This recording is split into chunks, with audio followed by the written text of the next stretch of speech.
Race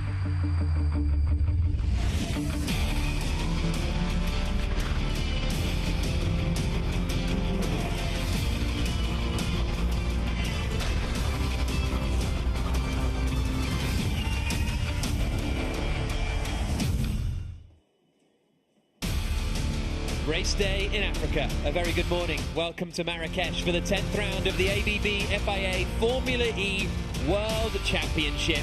This is the Marrakesh E-Prix. As I say, the 10th round of the season. We are into the business end of the year. We've got free practice 2 coming up for you now, then qualifying in an hour or so's time, and later on this evening, the race. Now, the season began in Saudi Arabia back in January. Nyck de Vries and Eduardo Mortara taking the wins there. Pascal Vergne dominated in Mexico. Mitch Evans obliterated the opposition in Rome. Stoffel Vandoorne won on the streets of Monaco. Mortara and de Vries again shared double-header victories in Berlin.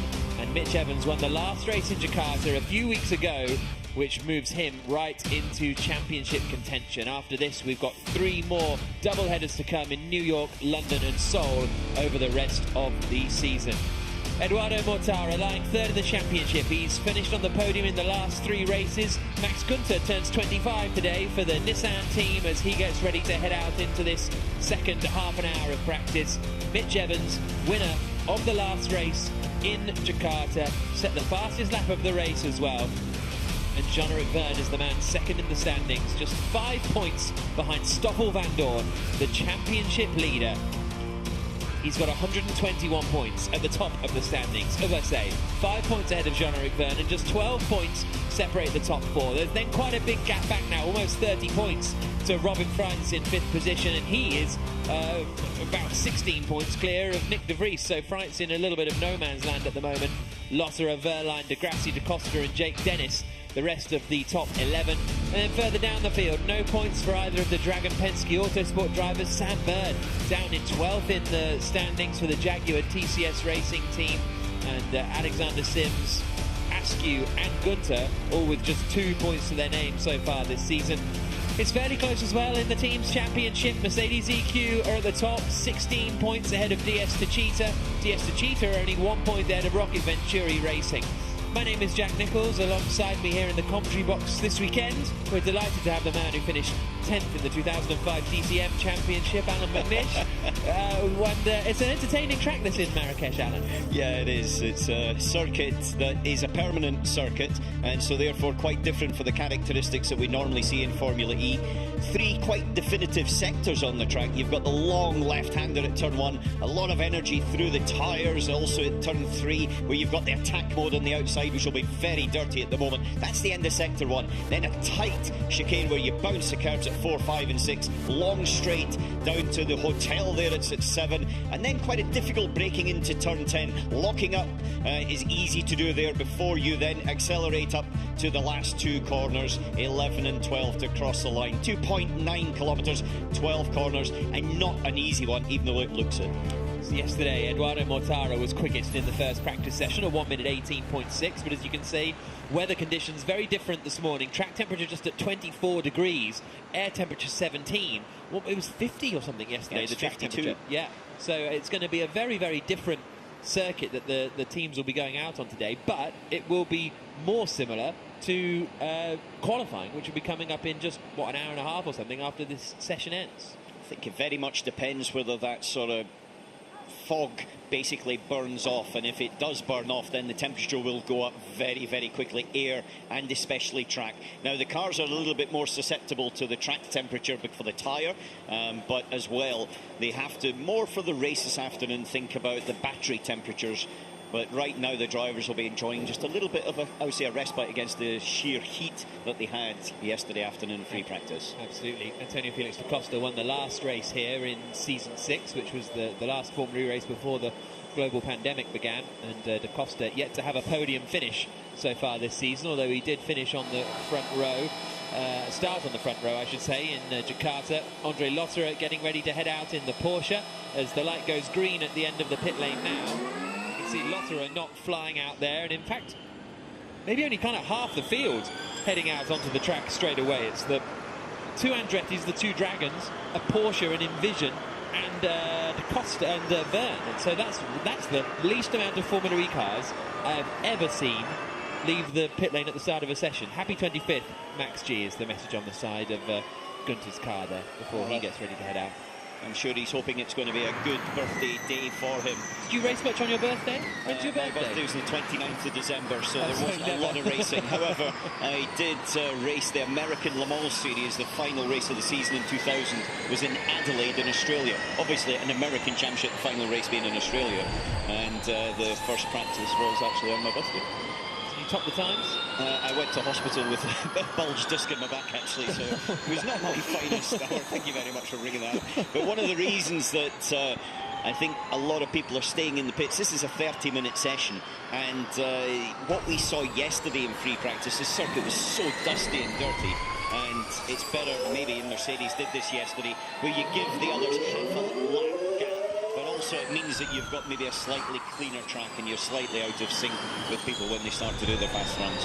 So 28 and a half minutes to go. There come the Andretti's around turn 10. And then up now towards turn 11. Jean-Eric Vergne weaving gently from left to right as he is at the front of the field, running at 220 kilowatts of power at the moment.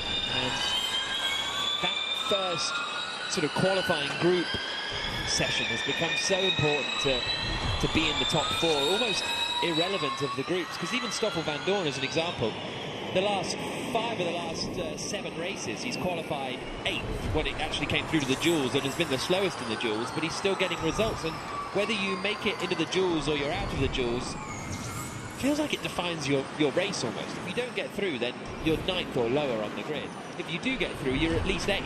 Yeah, and if you're 8th, as you see, lock up by the rear as John Vergne came into turn 3, you can see the dust coming up to the back of the car as it's dancing around underneath him.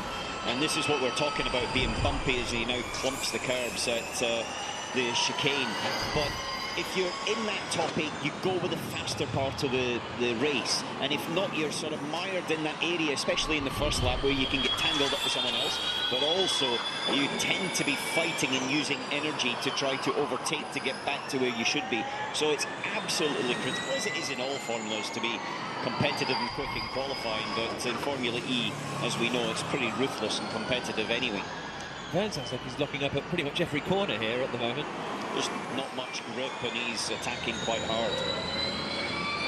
Turn 11, nothing locking up there as he then comes into turn 12, the final corner on the circuit, and out across the line.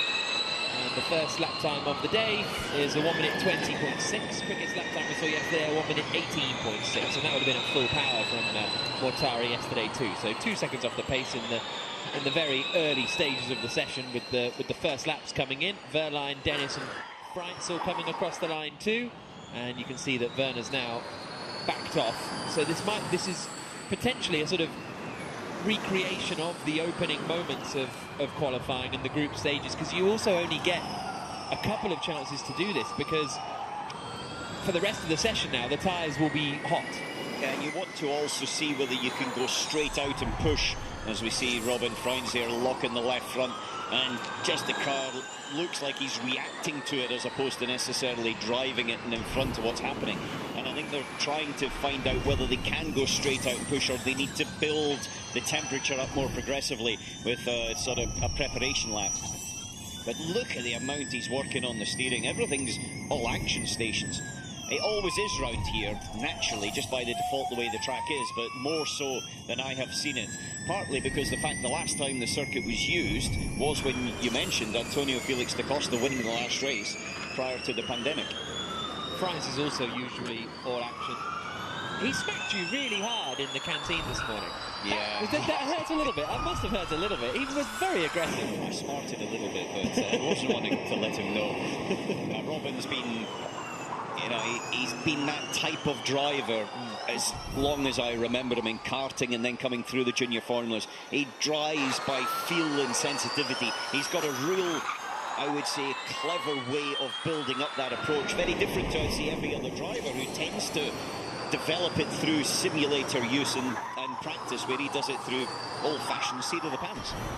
Here's Antonio Giovinazzi The worst average qualifying performance of anyone this season, averaging 20th on the grid for the Italian. Had a few flashes in qualifying here and there, but overall it's been a difficult debut season in Formula E for him, and his teammate Sergio Sette Camera has even made the qualifying duels on one occasion, as Giovinazzi now comes into the corners at 4, 5 and 6. Yellow flag out there at turn 8, so it's, 8 is just a slight kink, isn't it, I think, on the run down towards 10. We're about to see it here. This is the left-hander of 7, and there's a red flag now. So you can see the waved yellow at the back there. So has someone gone sort of straight on down there? Normally you're straight on and into the wall, and at that point it's the corner before where you can go down the escape road. Yeah, if you lock up. So red flag out. Less than 24 minutes to go. The clock will keep ticking, and it's a Mahindra. Yeah, and it's in the tyres. Alexander Sims, who is in the tyre wall on the exit of somewhere. That's in the second part, and I think what's happened is, I would suggest, he's maybe clipped the curb and ran out a little bit wide. There's no sort of width of line. Effectively, once you get off line, it's very dirty, and just slid into the barrier, as you can see there. Yeah, so Alexander Sims then in the barriers. It's not good. It's not good for Mahindra. They've struggled a little bit this year. Previous winners of this race twice. And there's Dilbag Gill, the team principal, the man that's effectively brought Mahindra into racing. Sims is okay. We are receiving word, so that's good news that Alexander Sims is all right, but frustrating that he will now lose the running time. The team will be hoping that it's not too big a damage, and he's gone in sort of forward, so that usually is the best side. There is Sims out of the car then, so that's good to see. But you can see the frustration with himself. He'd set the fastest first sector of anyone on that lap, so he was very much pushing. I don't know if he was at 250, but he hadn't actually set. It was his first lap of the session, that Alexander Sims. He'd just done an out lap and then was just starting his first flying lap, and you can see the disappointment, and he's been stood at that corner before with disappointment after the collision with Antonio Felix da Costa when they were fighting for the lead in the BMW Andretti pairing in season 5. Yeah, I think you're saying there, it's this is definitely going to be a heads up. We're going to have to recover this car with the Manitou, so it's going to take a little bit. I'm looking to see if we can maybe add a little bit of extra time to this session, so stand by for more information. So that was Scott Elkins down in the bottom right, saying that this recovery will take a little bit of time, so they will maybe try and extend the session. But it's so what would you want when you were a team principal in this scenario? Did you want a session extension, or actually you'd rather get ready for qualifying with the amount of time possible? Well, if I was Alexander Sims as team principal, then I would want to get the car back as soon as possible to check what damage it had. If you weren't in that position, yes, you wanted it extended because you wanted as much running as possible. There was limited running yesterday. The circuit was very dirty. It's not so relevant to what you will have later on this afternoon in the race, and this is a little bit of preparation time that I think everybody needs, and so therefore it's always appreciated when the race director can stretch the session a little bit. However, there's practicalities that everybody does need to get prepared, and that includes a track, as we see it here in the background. Just comes in too quick, basically. It looks like he's already got a big oversteer moment as he's turned into the corner. Yeah, that looked quite quick, really, didn't it? Yeah. That it's gone there for Alexander Sims. The risk there, you said about the car being prepared for qualifying, the risk is if the wheel has come back and into the side of the monocoque, right, and then that can actually damage the chassis, which would then require a change of chassis. But in practical terms, with that amount of tyre wall there, then I would suspect that it'll be effectively changing the nose and the right-hand front suspension, and it'll be out ready for the group stages. Yeah. So there is Nick Cassidy's car at Envision. basically we'd had a few laps come in. Evans had done a 19.3. Changing the brakes, the pads and discs and trying to match them, and that's one of the things that is very sensitive about these Formula E cars, and you need to ensure that you've got a very well prepared and matched set. As you see the right hand side, just it's only a right front corner nose as we suspected, so it should be pretty quick.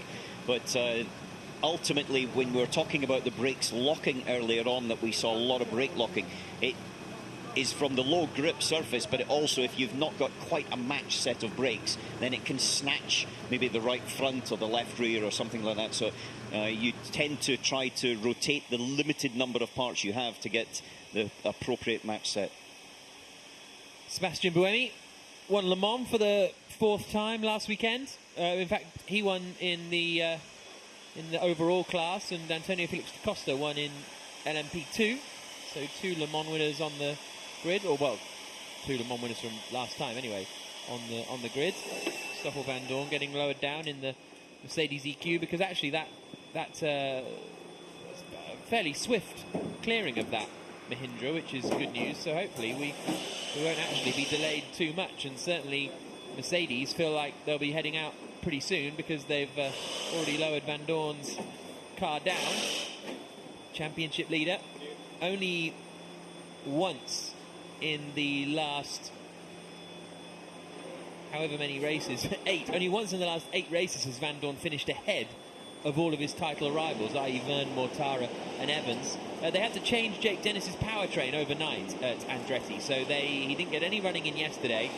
They found a problem in the powertrain, had to change it, and so as a result, that's the reason he went sort of straight out right at the beginning of the session, because he needs to get laps on the board, and this isn't working out for him at the moment with less than 18 minutes to go and a red flag, and a driver who hasn't actually raced in Marrakesh before. It's going to be a very tough ask, actually, in that respect for him, because yesterday's time we didn't think that was going to hurt him too much, but with the red flag totally out of his own control, then he's very much on the back foot. And also 50% of the Andretti team are on the back foot. Yeah. You know, it loses a lot of data, because Oliver Askew, their other driver, I don't think has been here either, and has got very limited experience in Formula E. Yeah, that's very true, actually. They must be the only team with both drivers not having raced in Marrakesh before. Session will restart at 7:44 local time. That's in 1 minute and 10 seconds. So they will have 16 minutes of running. So pretty much halved. They did almost get a lap in before the red flag came out, but the session will restart in 1 minute. There is Antonio Felix da Costa, who, as I say, won Le Mans in LMP2, along with, I've committed to this now, Will Stevens, and I can't remember who the other one was. Who was it? Gonzalez. Yes, okay, there we go. So good news for da Costa. He was certainly very happy with that as he gets ready to head out. Askew creeping forwards. It's interesting, and the reason the session will end at 8:05. Okay, so they have stuck another 5 minutes on the ending as well, so 21.5 minutes to go. So overall, we'll have only lost 3 or 4 minutes from this session then, really, because I think it was about 25 minutes when the red flag came out, something like that. Yeah, it's a little bit of time lost, but the race directions try to help as much as possible. Won't help too much for Mahindra, because they'll only be in with one car.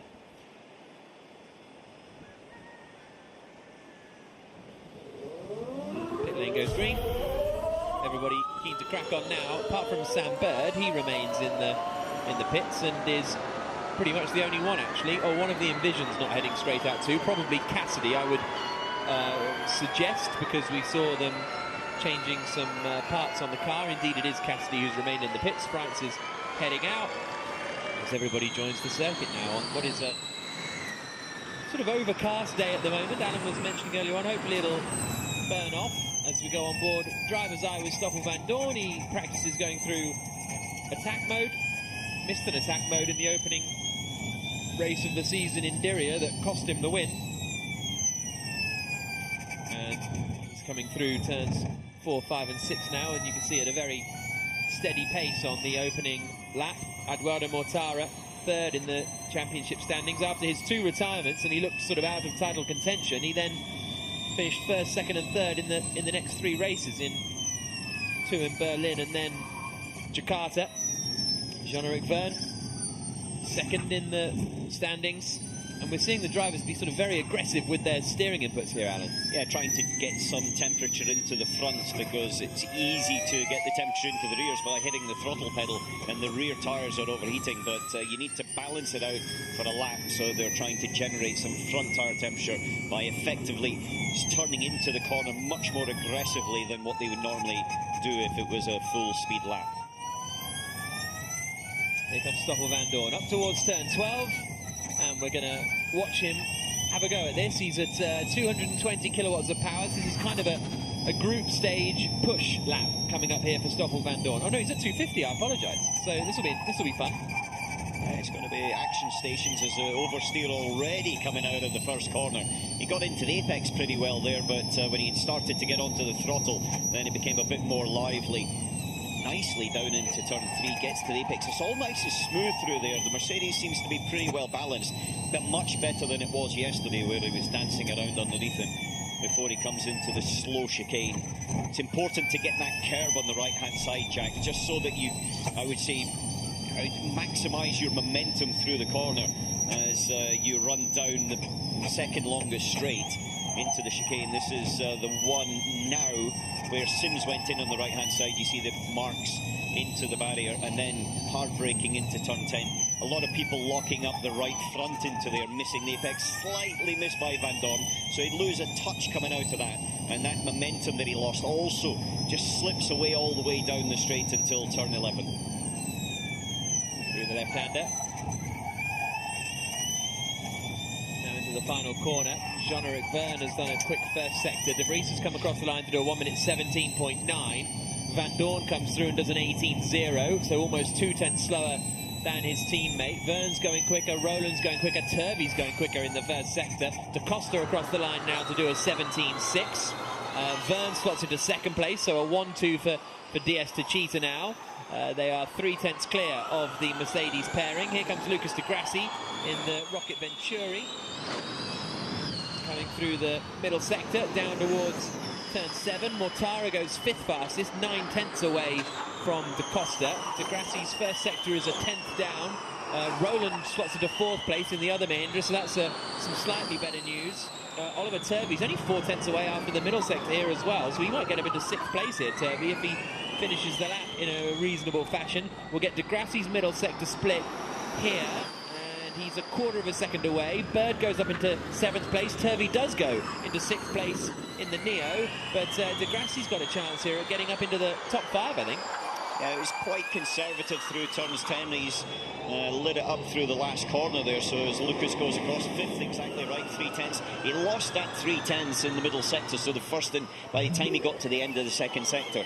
And so I would say there's a little bit of time in the pocket for De Grassi there. Rocket Venturi have invested in some chairs this weekend, I think, because D'Ambrosio and Delphine there, they usually are standing at those, but now they're on some nice high chairs, so prize money from the victories before. Exactly. Lotterer across the line to go 10th fastest in the Porsche. 1 minute 18.815, 1.2 seconds away from Da Costa. Franks then slots into 9th in the Envision, so Lotterer gets shuffled down into 11th place. Here comes Lotterer now down towards turn 3, and flashing past him comes the Jaguar, I think, of Mitch Evans into the 3rd corner. And Sam Bird is out there as well. Everybody has left the pit lane now, by the way, so they've finished whatever they were doing with Cassidy's car and got him back on track, and he comes across the line now and goes up into 14th place. De Vries pushing. Yeah, he's on a 250 lap, pushing very hard, quicker in the first sector. He was close to the wall coming out, so he's certainly not leaving too much room for error there. This is his second 250 lap. He's already done a full power one before, and so building up again as he now comes halfway around the circuit towards the end of the second sector. Down now in towards turn 10 for Nick De Vries. He's got Robin Franks up ahead of him, his compatriot, and we'll get his middle sector split here as he comes through it. So keep an eye on the clock down in the bottom left, and he's only 200ths away though, and Franks is in his way. Yeah, a bit of traffic there, a bit of miscommunication. Robin, to be honest, could have got out of the way a little bit early. and so I don't think he got the radio information that De Vries was coming. De Vries across the line and doesn't improve after losing all the time in the final section. Was that Cassidy heading? I think it was Robin. Oh, was that France heading into the pits? Van Dorn across the line now, and he did a personal best in the first 2 sectors, but lost about 3 seconds in the final sector. As here comes Sam Bird on a push lap now in the Jaguar, coming down in towards turn 10. 16th at the moment, 2 tenths off in the first sector. It seems to be a bit of a struggle for Sam at the moment. Something's not quite clicking consistently with him and that Jaguar, but we know he's got the pace. In fact, he's been on pole position. I think he's won the race round here in the past, so he knows how to get the job done without question. No, never won it, I don't think. Never won it. No, I think 3 podium finishes and a pole position, but never actually won in Marrakesh.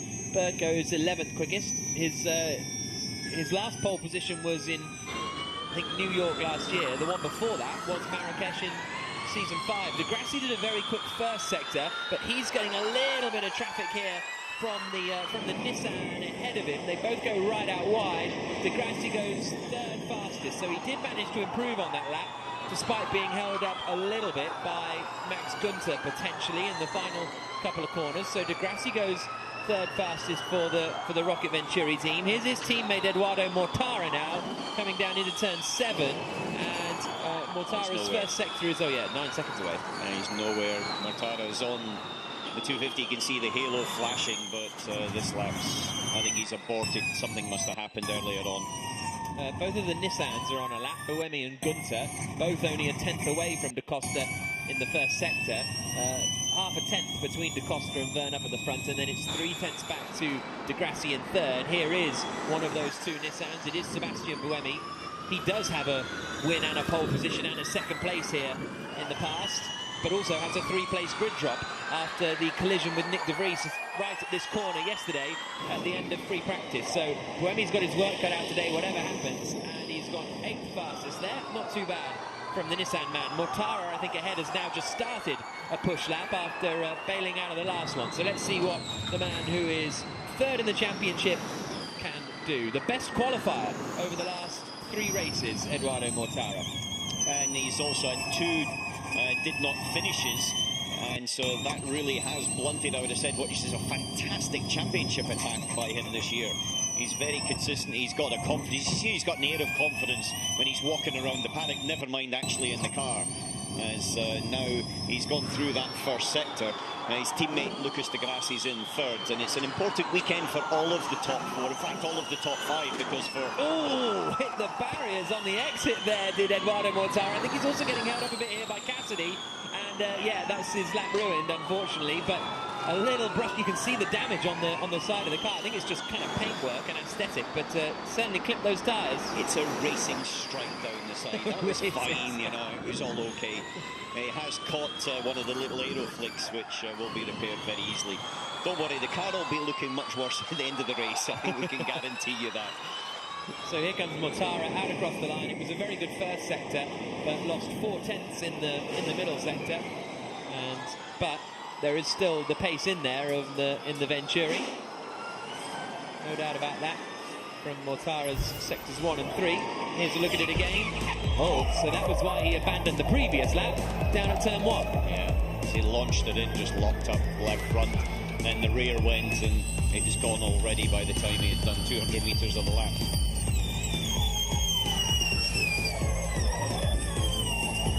Quick reactions on the wheel. Yeah.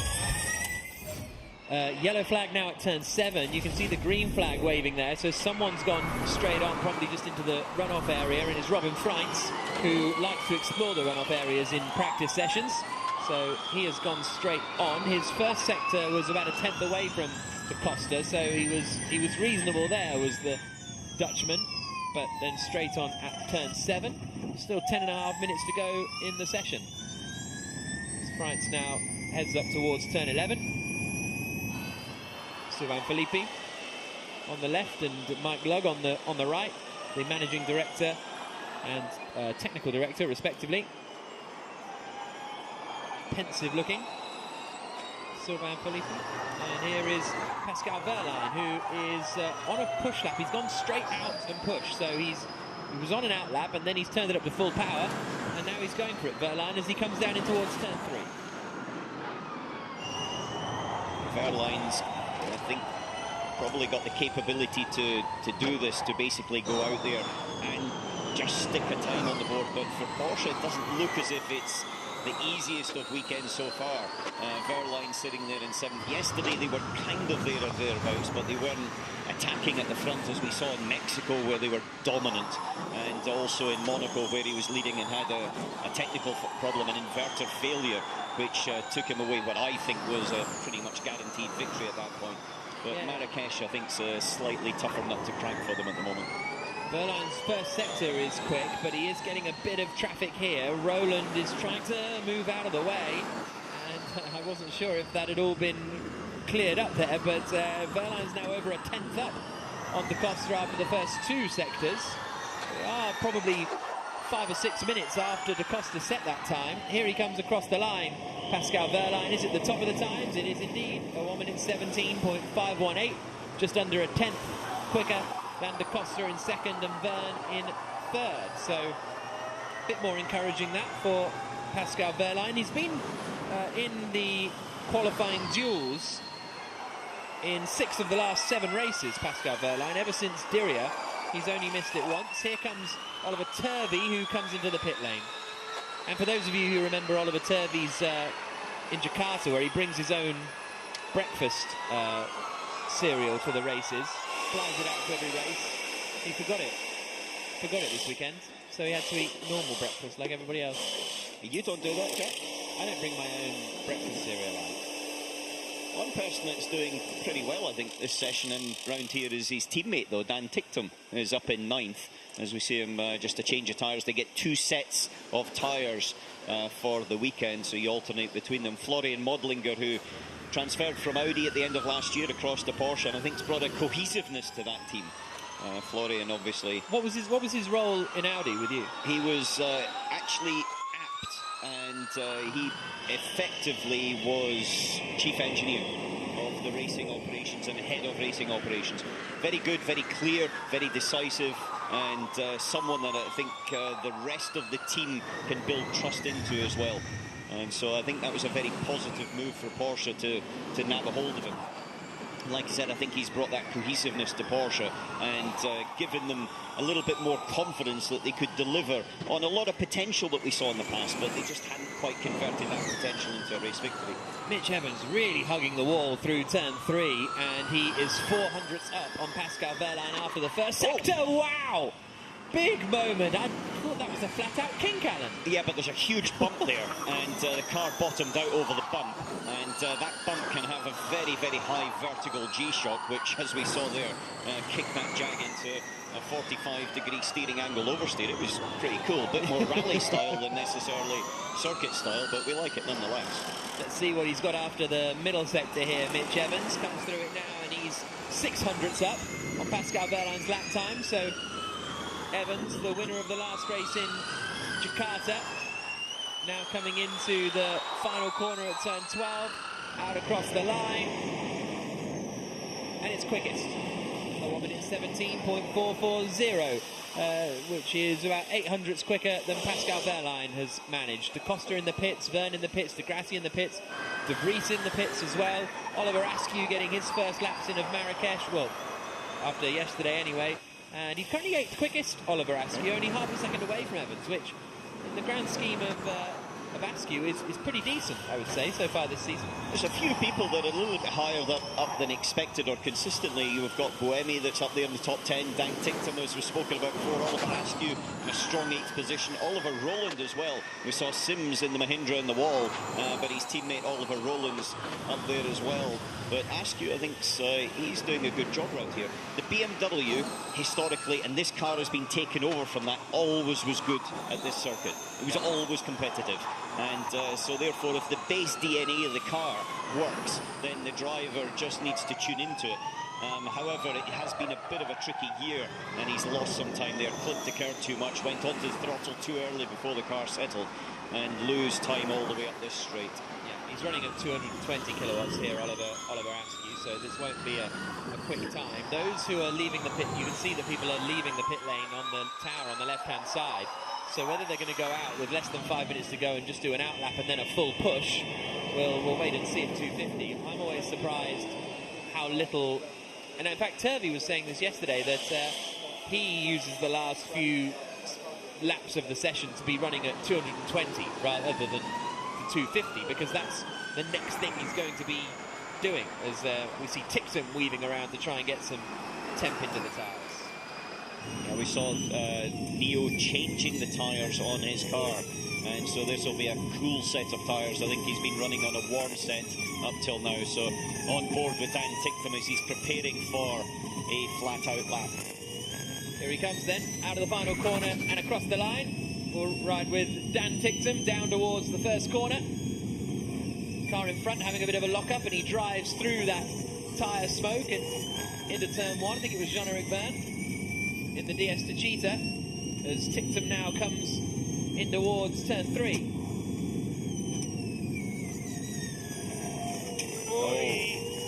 Didn't quite make the apex there, didn't get in early enough and lost the rear, which then walked the car out a little bit.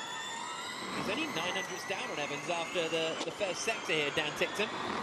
Felt that he was better in Monaco than he had been at anywhere else this season, because he wasn't learning the track and he could get up to speed a lot more quickly. He'd raced Monaco in Formula 2, and so therefore track information feedback. So you've got very limited time on the circuit before you go into the dual stages.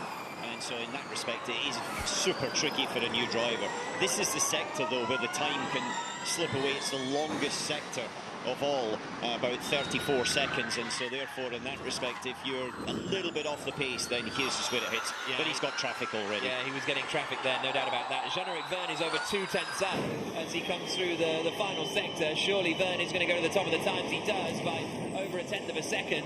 Ticktham did have to, I think Ticktam's gone off. I heard a bit of a screech and a bit of a screech, but I think he got held up behind Max Günther big style as he came into turn 11. So Ticktham across the line. Sete Camera goes fifth in the Dragon. Da Costa at full power goes second, over a tenth slower than his teammate Jean-Eric Vergne. This is what happened to Ticktham. We saw him getting held up, and okay, that's what happened. Didn't really know what was going on with Günther. Yeah, Günther wasn't really aware of what was behind him, and at the same time then Dan kept it in there, hoping that Günther was getting out of the way, and obviously he didn't. See Günther just weaving around there, trying to warm up the tyres a little bit. Yeah, I think it caught Dan out a little bit, where there's a bit of frustration. Did a very nice donut and proceeded on his way, but the lap time was obviously gone. Yeah. So Turvey's gone fourth quickest though, as he comes across the line then. Oliver Turvey less than 2 tenths away from Jean-Eric Vergne. Here comes Oliver Askew, first 2 sectors done, and he's half a second adrift, so might not actually improve on this lap. Here he comes out of the final corner, out across the line. Askew currently 11th, does go up to 8th, so finds a bit of time in the final sector as well. Evans is at full power, as he's just come across the line to start his final lap of the session. Verline's on a out lap. Here is Sam Bird in the Jaguar coming down in towards turn 10. Bird is 4 tenths away in the first sector. We'll see how quick his middle sector is. He's running at full power, and he's now 7 tenths away after the middle sector. Long way adrift for Bird. He's not going to, I mean, he's 17th. He might get into the top 15 if he has a really nice final sector. Goes very wide, that's track limits, and he goes up into 9th in the end, so does find time in the final sector. Evans now at full power, but look at the queue of traffic that he's got to try and get past. Here he comes in the blue and grey Jaguar, and he's going to find Verline right on the line. Verline goes straight on and gets out of the way. After the first 2 sectors, Evans is 2 tenths down on Jean-Eric Vergne. It wasn't a good first sector. Personal best in the middle sector. Out across the line comes Evans, and he doesn't improve. He's half a second adrift as Mortara starts a lap now behind him. Very busy in the closing stages, but it looks as though most are running at 220 kilowatts of power for these last couple of laps before the group qualifying, as Cassidy, as I say that, is starting a lap at full power. Yeah, hugging the curb there as he came out. We saw that Evans also got held up into the final corner, had to overtake Mortara into it, so it's definitely a lot of time lost due to traffic. But for Cassidy, it's been clean so far. He's now coming down towards the chicane, and there's a yellow at turn 7, so hopefully that's cleared up by the time he gets there, because that's the next corner he's coming to now. Here he comes down towards turn 7, and it's a reasonable first sector, but yeah, yellow flag still out. So someone is still off down here at this corner, and that has ruined Cassidy's lap, and it's Sergio Camera who is facing the wrong way down at turn 7 after going straight on and then looping it back around. So I think that is going to scupper everybody else, really, because the checker flag is out. Cassidy's first sector was okay, but not particularly notable. Vergne and Da Costa, DS Techeetah looking strong, because Vergne was second quickest in the first free practice session, quickest in the second free practice session. You have to say they're looking very, very impressive ahead of qualifying. Evans is in there in the mix.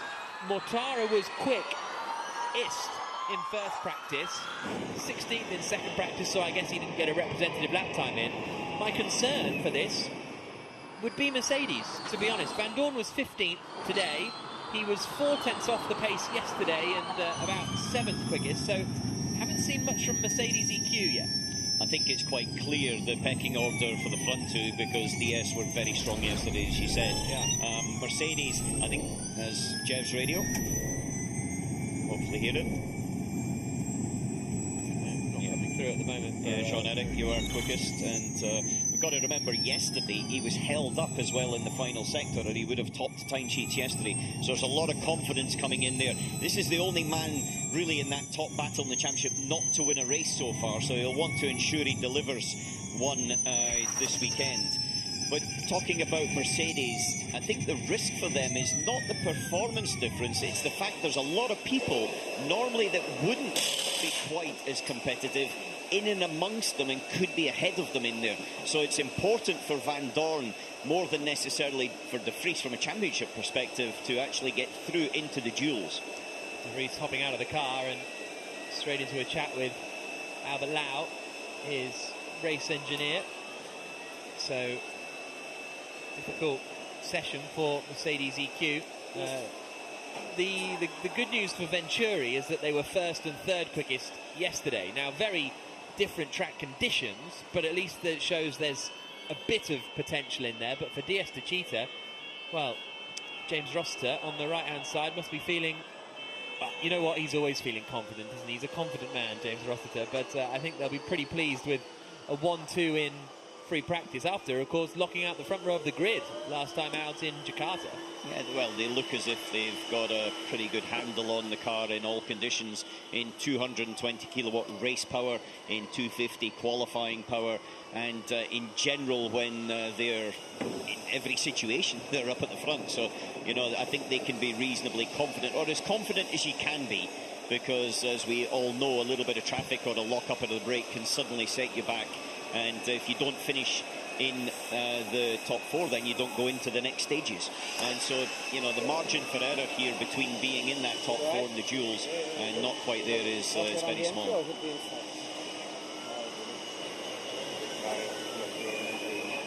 be honest, I was skidding and I was like, I don't want to fucking hit the rear here.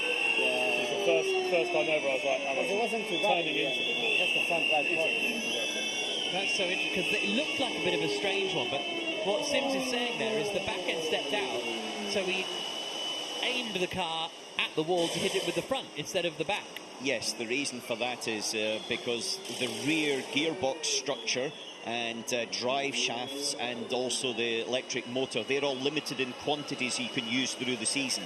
And if it's damaged through an accident, then there's a chance that you'll have to take a penalty to put a new one in that respect. However, and also the practicalities of getting it fixed before qualifying in an hour's time. From a team perspective, I think about the potential of the penalties and everything else, as opposed to that, because you can fix it by changing a whole rear end structure. But from this perspective, then the front suspension and things like that, it doesn't matter how many of those you use. So Vergne and Da Costa, the quickest 2 drivers in free practice 2, and Mitch Evans there, third quickest. We're in for a really, really fascinating qualifying session, which is going to be coming up in an hour and 20 minutes time, 9:30 local time here in Marrakesh, will be when qualifying for round 10 of the ABB FIA Formula E World Championship will get underway. Can Mitch Evans continue his excellent run of form?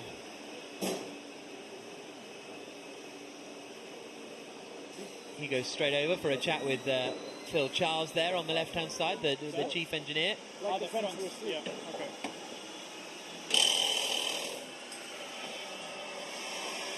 Sam Bird wisely, if frustratingly, not talking when the camera comes to him because he doesn't want to tell everyone, but he said something about the fronts, that's about it. Jake Dennis entered the session 17th fastest, Acosta second quickest at the end of that session for DS Techeetah, and now it's such a busy period now between here and qualifying. There's so much to go through for the team. It's an hour and 20 minutes before the green light for qualifying, so it is a limited period of time. There's a limited amount of things you can change. It's as much about preparation. There'll be predetermined preparation items done for that quali run, and in a lot of it, it's about just maximising, getting all your thoughts in line as a driver as well, going looking at a little bit of data to try to get it right. And this man will be wanting to do that to make sure that his 25th birthday is a successful one, Jack. Absolutely. He makes his way out towards the back of the garage. His teammate Sebastian Buemi ended up 6th quickest, as you said, which is more encouraging for the Swiss. Sam Bird having a chat about tyres. And you can get involved as well, of course, with Fan Boost. Vote online at FIAFormulaE.com/fanboost, or scan the QR code on the right-hand side, and your favourite driver, the top 5, will get an extra power boost in the second half of the E-Prix later on today. Of course, it's still Van Dorn and Acosta who are at the top, but Eduardo Mortara there is in the mix for a fan boost that he's not had all season. Lucas de Grassi has only had one fan boost this season in Mexico City, and Mitch Evans there has had 3 fan boosts this year in Diriyah, Berlin and Jakarta. Sims finding it all very amusing. Antonio Felix da Costa getting in the zone ahead of the second free practice session. Vergne stretching, Evans hopping in. The final half hour of running before qualifying, and not many drivers wanting to get straight out onto the track to clean the road. Stoffel Van Dorn, big double front lockup coming down into the left-hander, Alexander Sims. That's where he went into the wall. He was very aggressive at turn 7 already, and then ended up spinning into the barriers, which brought out the red flag and about a 10-minute delay for Sims's car to be recovered. Sims himself absolutely fine, but Mahindra will be repairing that car ahead of qualifying, and Sims lost out on quite a lot of running. To the pits came the teams and changed their tyres and got back out on the way again. Stoffel Van Dorn was looking spectacular, if not super fast. Eduardo Mortara had quite a few moments in that session. This was one of them down at turn 1, and he had to abandon that lap and ended the session only down in 16th fastest, but he did then get a little bit of traffic later on and brushed the wall. Dan Tipton got held up by Max Günther, had to go straight on, taking evasive action down at turn 11. His teammate Oliver Turvey ended up 4th quickest, but it was a 1-2 at the front for Jean-Eric Vergne and Antonio Felix da Costa, the 2 DS Techeetah drivers. So, an hour and 15 minutes, and then we will be back here with qualifying for round 10 of the ABB FIA Formula E World Championship. Stoffel Van Dorn needs to get a good qualifying performance in if he wants to fight at the front and extend his championship lead. Alexander Sims is on the back foot after that accident in that session. But it is DS Techeetah, first and second, who will look to repeat their front row lockout from Jakarta. We'll find out in an hour and 15 minutes. See you then.